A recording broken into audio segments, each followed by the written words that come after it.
Namo Bhagavate Vasudevaya. Srimad Bhagavatam, Canto 7, Chapter 1. The Supreme Lord is equal to everyone, text 26. We're going to... Tasmad Vairānubandena Niravairena Vayenava Snehat Kamena Vayunjat Katanchan Nekshate Pritak Tasmad Vairānubandena Nirvairena Vayenava Snehat Kamena Vayunjat Katanchan Nekshate Pritak.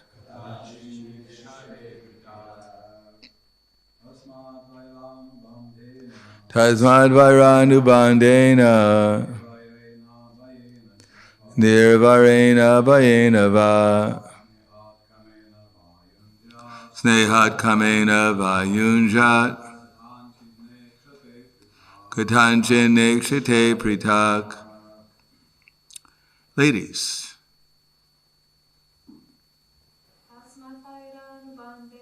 Tasmad Vairānubandena Nirvarena Vayenava Snehat Kamena Vayunjat Katanchan Nekshate Pritak.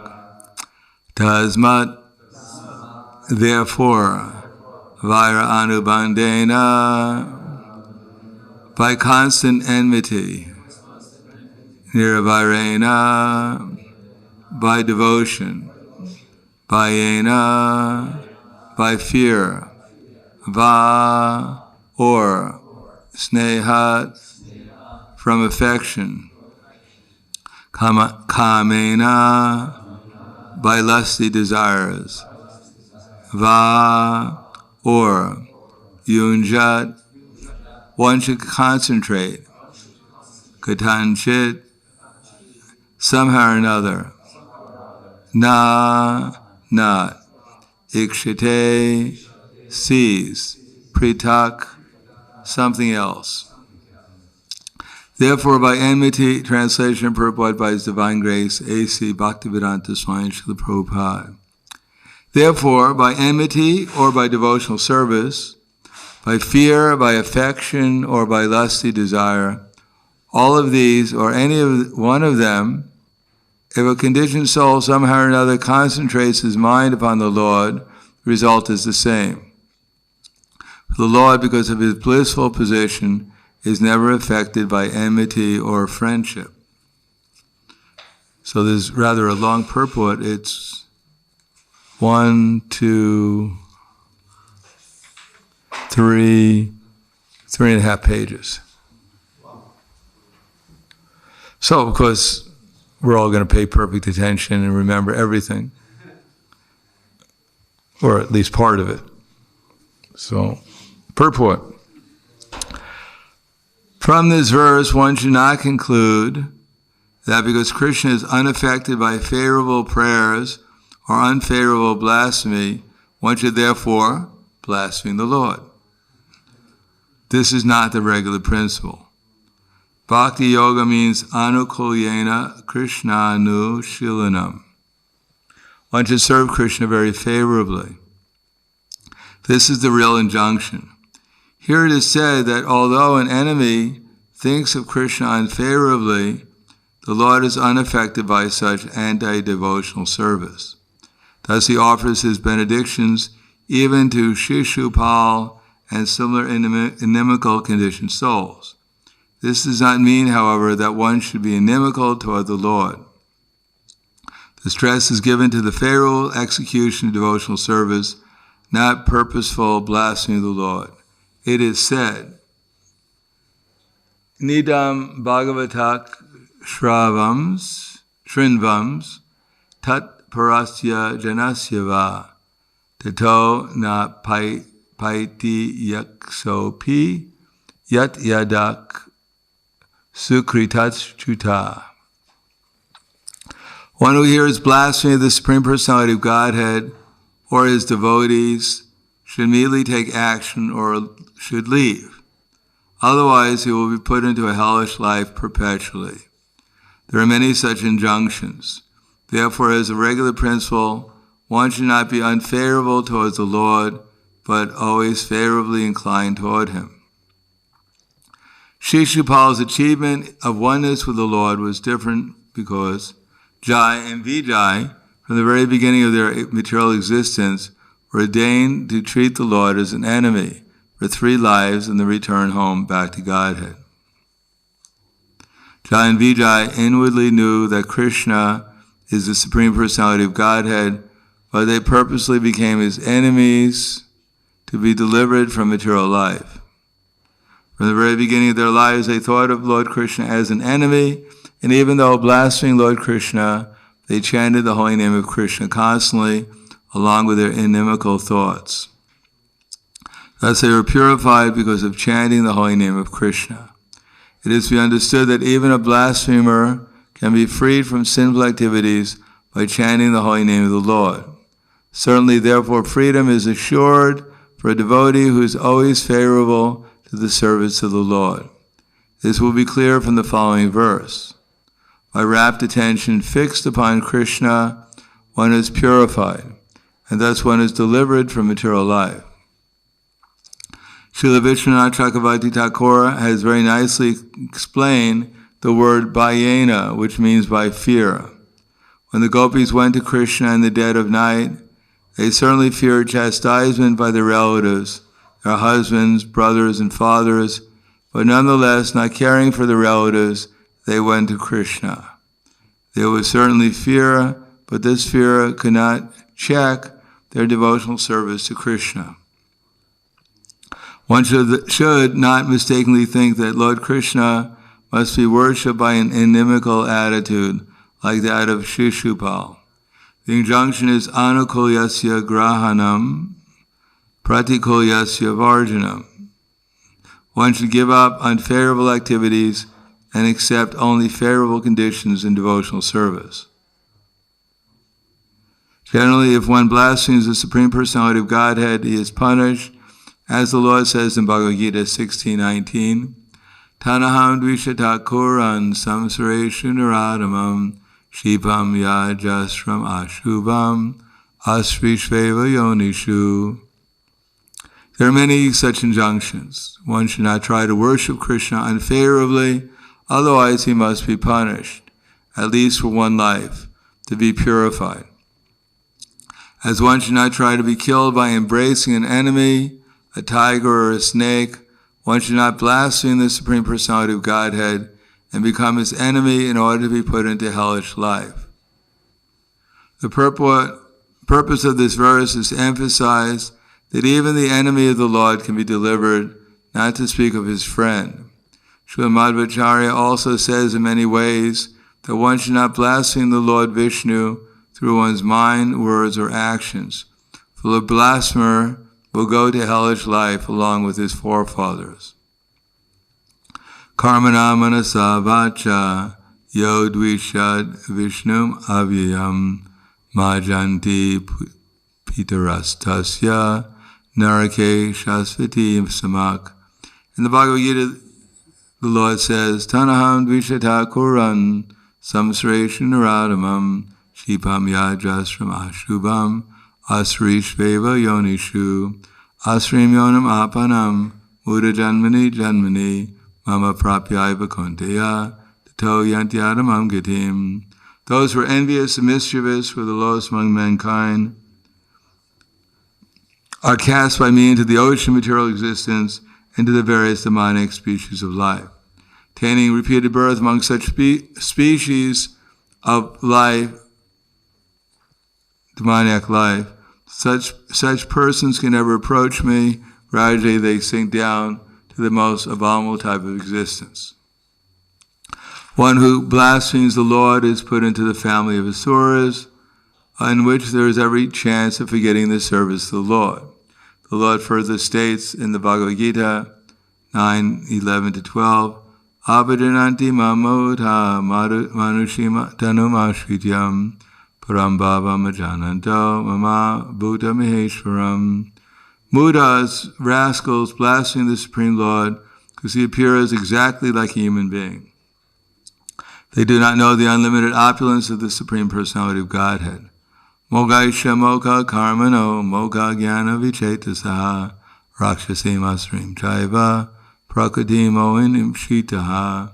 Anything done by those who have taken the attitude of enemies will be baffled. Mogaisha. If these enemies are to be liberated or to merge into the existence of Brahman, if they desire to be elevated to the higher planetary systems as karmis, or even if they desire to return home back to Godhead, they will certainly be baffled. As for Hiranyakashipu, although he was extremely inimical towards the Supreme Personality of Godhead, he always thought of his son, who was a great devotee. Therefore, by the grace of his son, Prahlad Maharaj, Hiranyakashipu was also delivered by the Supreme Personality of Godhead. Hiranyakashipu's pi Bhagavan nindaya tamaha vivakshora atayagat suno Prahlad dasyanu bhavataha. The conclusion is that one should not give up pure devotional service.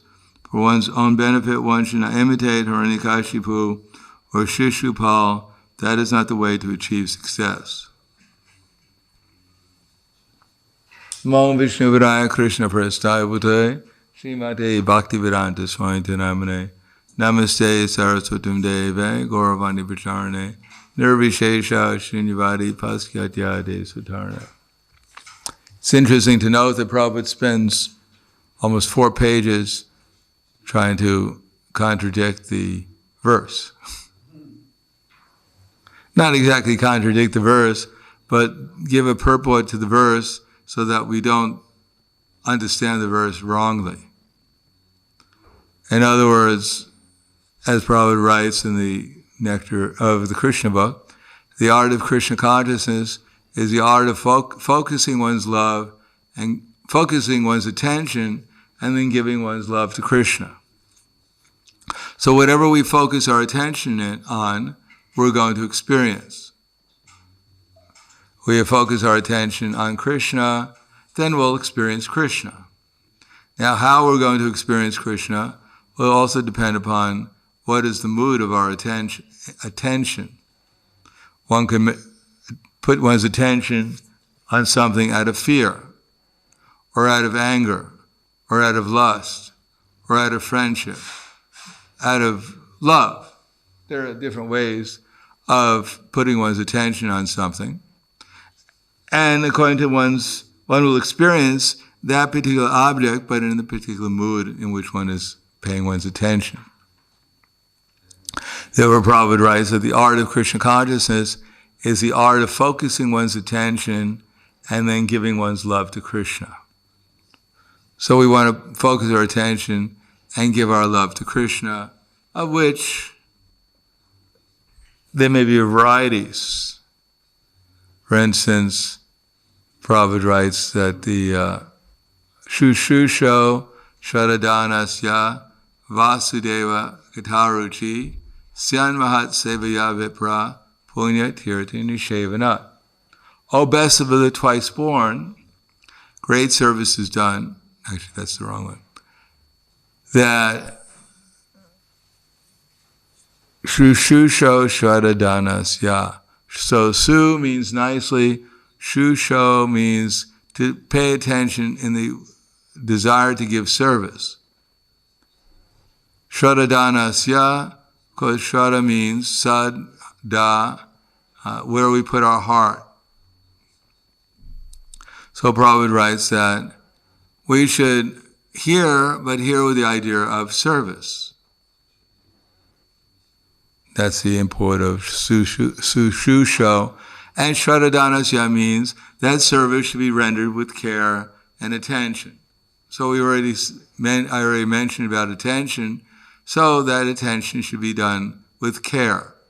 That's the way we show love for someone, is we show some care about how we serve them. Everyone is a servant. We can serve negligently. We can serve inimically. We can serve in so many different moods, but carefully, to do everything carefully, is the mood of pure devotional service. Attention, because without attention, we can't do it carefully. Attention has so many different varieties of meaning. Not just to try to pay attention, but also to be aware of what kind of service should be rendered. Said that a first-class servant, even before the master requests something, the first-class servant immediately knows exactly what the master wants and does it even before he's requested to do so. Second-class servant finds out from the master what he wants, what the master wants him to do, and then he does it enthusiastically. And a last-class servant doesn't do the service. Or he does it in such a way as that the master wishes he didn't do the service.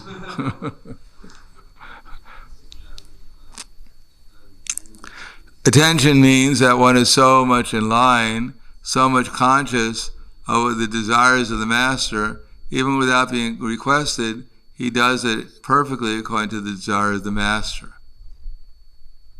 So that's the ideal spiritual consciousness, that, as it says, Vyavasayatmika buddhi eka he kurunandana buhusaka vinantascha buddhi avyavasayinam. That when one becomes in one with Krishna, one in the sense of one has no purpose other than Krishna's purpose, which is one of the aspects of surrender, because the aspects of surrender are expressed in different ways. Anukulyasya sankalpe, pratikulyasya varjana. The method of focusing our attention is by surrender and careful attention, beginning with anukulyasya sankalpe, to accept things which are favorable. This is the path of becoming in one with the Supreme. Become one in consciousness, in harmony and desire with interest. Then anukulyasya pratikulyasya vivarjana. And then one becomes even more in harmony with Krishna's interest when one gives up things which are unfavorable for devotional service. And then when one completely depends upon Krishna and believes that Krishna will always protect one and maintain one, then one becomes even more intimately united with Krishna in oneness, in harmony of interest. And one has no interest besides Krishna's interest. Then one is able to understand Krishna's interest perfectly, because Didami Buddhi Yogam Tam, Krishna reveals to such a devotee exactly what his desires are. He becomes a confidential servant. Now we're trying to become servants, but unless we become one in interest with Krishna, Krishna doesn't confidentially reveal to us, at least by realization. He says confidentially in Bhagavad Gita what his interest is, but we just don't necessarily believe him fully or accept fully what his interest is. But Krishna personally talks to a devotee who has no interest other than his interest and gives him in detail exactly how to execute his devotional service as a perfect instrument of Krishna. And then when one sees how wonderful Krishna is, how nice Krishna's interest is, because it's not just a mechanical thing that, yes, sir, I'll do it because otherwise I'll get into trouble. That when one sees that Krishna's interest is as absolute, benevolently, as favorable, affectionate, whatever we may say, as Krishna is unlimited, then one is always feeling meek and humble, understanding how wonderful Krishna is, and how wonderful Krishna's devotees are, one will always feel meek and humble. Then that one is actually a perfect servant of Krishna. Therefore, any step towards perfection is always welcome, but here it says fear, anger, envy, these things are not very favorable, because One may be doing something which is, well, none of them are favorable for Krishna service. One may get benefited, seemingly benefited by becoming liberated into the Brahma Jyoti effulgence. That for a demon is considered to be favorable. For a devotee, Kaivalya Narakayate, Tridashapura Akasha Pushpayate. It is said that such an attainment is considered to be worse than hell. Still, for the point of view of a demon, it's considered to be favorable because they're focusing the mind upon Krishna, who is the purifying agent. Anyone who concentrates his mind upon Krishna will become purified. But the mentality will also block one's ability to understand things fully. Avishuddha buddhaya, one's real intelligence will remain covered, although one may become purified and realize what we're not, without having a favorable attitude towards Krishna, then one will never realize who one actually is. It's good to find out who we're not. That will solve our problems of birth, death, old age, and disease. But unless we find out who we are, we won't be able to engage in our actual life. Therefore Krishna says, Naham prakasha sarvasha yogamaya samarita mudayo navijananti lokoyam ajam avyam. That Krishna is never revealed to the foolish and unintelligent. For them he is covered by his created energy called yogamaya, so that bewildered persons don't know Krishna is unborn and inexhaustible. So if his intelligence is covered and one thinks of Krishna as an enemy or out of envy, whatever, then Krishna will not reveal himself fully to such a person, and the benefit will only be minuscule compared to the actual benefit that one can obtain if one becomes a devotee of Krishna. Therefore, certainly, Shishupal, Dantavakra, Hiranyakashipu were benefited, but not in a way that we want to be benefited. We want to be benefited in a different way, and therefore Prabhupada in his purport cautions us not to imitate Shishupal and Dankravata and go up to the deities and say, I'm going to get even with you. You put me in material existence, watch out.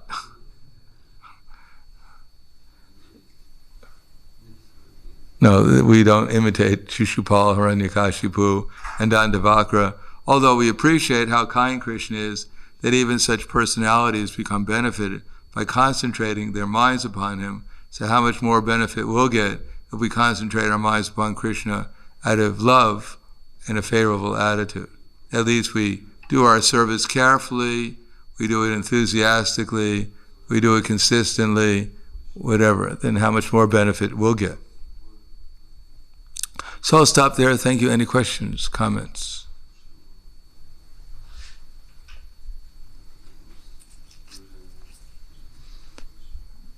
Yes.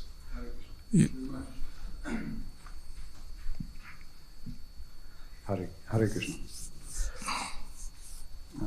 This verse speaks about inimical attitude towards Krishna. I remember several days ago you mentioned about inimical devotees reacting to inimical attitude, and it's not directly connected, but a question arose in me. Sometimes we see devotees manifesting some inimical attitude towards other devotees or towards some reasonable idea that we think is the best way forward. And we feel some natural, maybe sometimes surprise, and sometimes after that surprise, a certain dislike to a certain devotee. How could he do such a stupid, why is he acting in such a stupid way? Why is he pursuing such a stupid course of action? So how can we overcome such dislike towards some devotee or a group of devotees who is manifesting a certain strange idea or pursuing some strange idea in our mind? Well, of course, from Jesus Christ, he said, don't hate the sin, don't hate the sinner, hate the sin. Well, we have to see things in proper perspective. With those who can see, with the eyes of knowledge, can see that the soul is eternal, transcendental, and beyond the modes of material nature. Despite contact with the material body, or Arjuna, the soul is neither doing anything nor is he entangled. So whatever we may conceive of, the activities or ideas which were not favorable to us, still they're being executed by Krishna's either internal or external energy. And in terms of a devotee, we may not be 100%, we can't be 100% sure that we know exactly what's right, and we know exactly what the spiritual energy is supposed to do. And if it doesn't do it, then we hate the spiritual energy. And even if it's the material energy, it doesn't do us very much good to hate the material energy either. That means that we're in the material energy. Either way, we're the loser. If we have an inimical attitude, then we suffer. We may suffer ourselves to death out of spite and hope that the other person suffers too. But it's not very probable. Just because we're suffering, anyone else is going to suffer with us. The best thing to do is see things from the point of view, Krishna's point of view. Whoever comes before Krishna, Krishna doesn't suddenly start frowning, turn blue, and get sick. No, Krishna is always in a favorable attitude. And if he sees someone is misdirected, then he may try to help them in some way if the person's worthy or desirous of being helped. But Krishna never becomes inimical towards anyone. Anything else?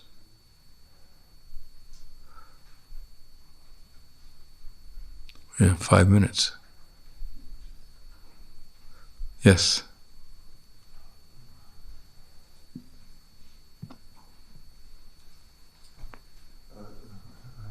So you were mentioned that after we realize who Krishna really is, then there is no disunity of interest anymore. So this disunity of interest, this is an illusion, actually. I mean, that's all that is on our part, conditioned. We think we have a different interest than Krishna's? Yeah, that actually we are only harming ourselves, and that's right. Why are we pursuing it further? Because we're in love with ourselves, especially our false ego.